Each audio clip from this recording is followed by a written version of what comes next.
अफगानिस्तान के हालात अच्छे नहीं हैं। नादरन अलायंस ने पिछले 24 घंटों के दौरान तालिबानों के ऊपर भारी कार्रवाई करके 3 जिले इनके हाथों से छुड़वा लिए हैं और इस लड़ाई के अंदर नादरन अलायंस ने 200 से ज्यादा तालिबानों को हलाक करने का दावा भी किया है। नादरन अलायंस जो है वो लगातार पंजशीर से लेकर काबुल तक अपने कदम गाड़ चुका है। इसके अलावा आपको ये भी बता दें कि नादरन अलायंस को अभी किसी किस्म की कोई सपोर्ट नहीं है किसी मुल्क की। पहले मुमालक जो है नादरन अलायंस को सीरियस नहीं ले रहे थे। अब जितने भी मुमालक हैं, जितने भी सुपर पावर है, वो नादरन अलायंस को सीरियसली ले रहे हैं क्योंकि वो ये काम करके दिखा रहे हैं जो अमेरिका और बड़े बड़े मुमालक नहीं कर पाए। फिलहाल के लिए आपको ये बता दें कि काबुल के अंदर 7वां रोज है, 7 रोज गुजर गए हैं और तालिबानों के दरमियान अभी तक किसी किस्म की कोई गवर्नमेंट का सेटलमेंट या सेटअप नहीं बना, जिसकी वजह से मामलात काफी गड़बड़ नजर आ रहे हैं और इसी का फायदा जो है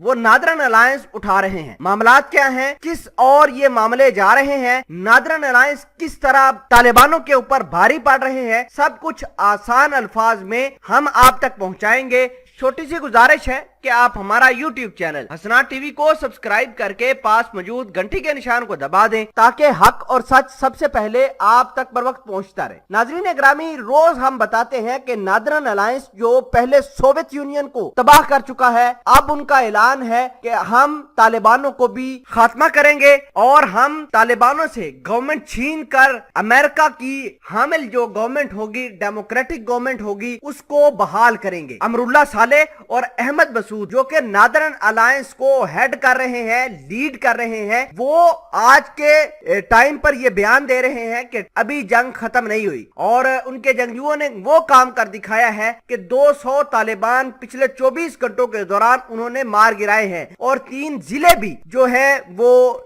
तालिबानों से छीन लिए हैं। अगला नादरन अलायंस का जो टारगेट है वो बगराम बेस है क्योंकि जिस जगह अभी तालिबान मौजूद है सिर्फ वहां से तकरीबन 150 किलोमीटर दूर ही नादरन अलायंस के जंगजू मौजूद हैं और बहुत पॉसिबिलिटी और प्रेडिक्शन ये की जा रही है कि नादरन अलायंस जो है वो अब हैवी होगा तालिबानों के ऊपर। नाजरीन ग्रामी, अभी तक नादरन अलायंस को ना भारत सपोर्ट कर सकता है, ना अमेरिका, ना कोई दूसरा मुल्क कर सकता है। रशिया तो कर ही नहीं सकता क्योंकि रशिया, पाकिस्तान और चाइना, इनका स्टांस एक है, ये तालिबानों को रिकॉग्नाइज करने जा रहे हैं। दूसरी जानब भारत, अमेरिका इस वजह से नादरन अलायंस यानी अमरुल्लाह सालेह और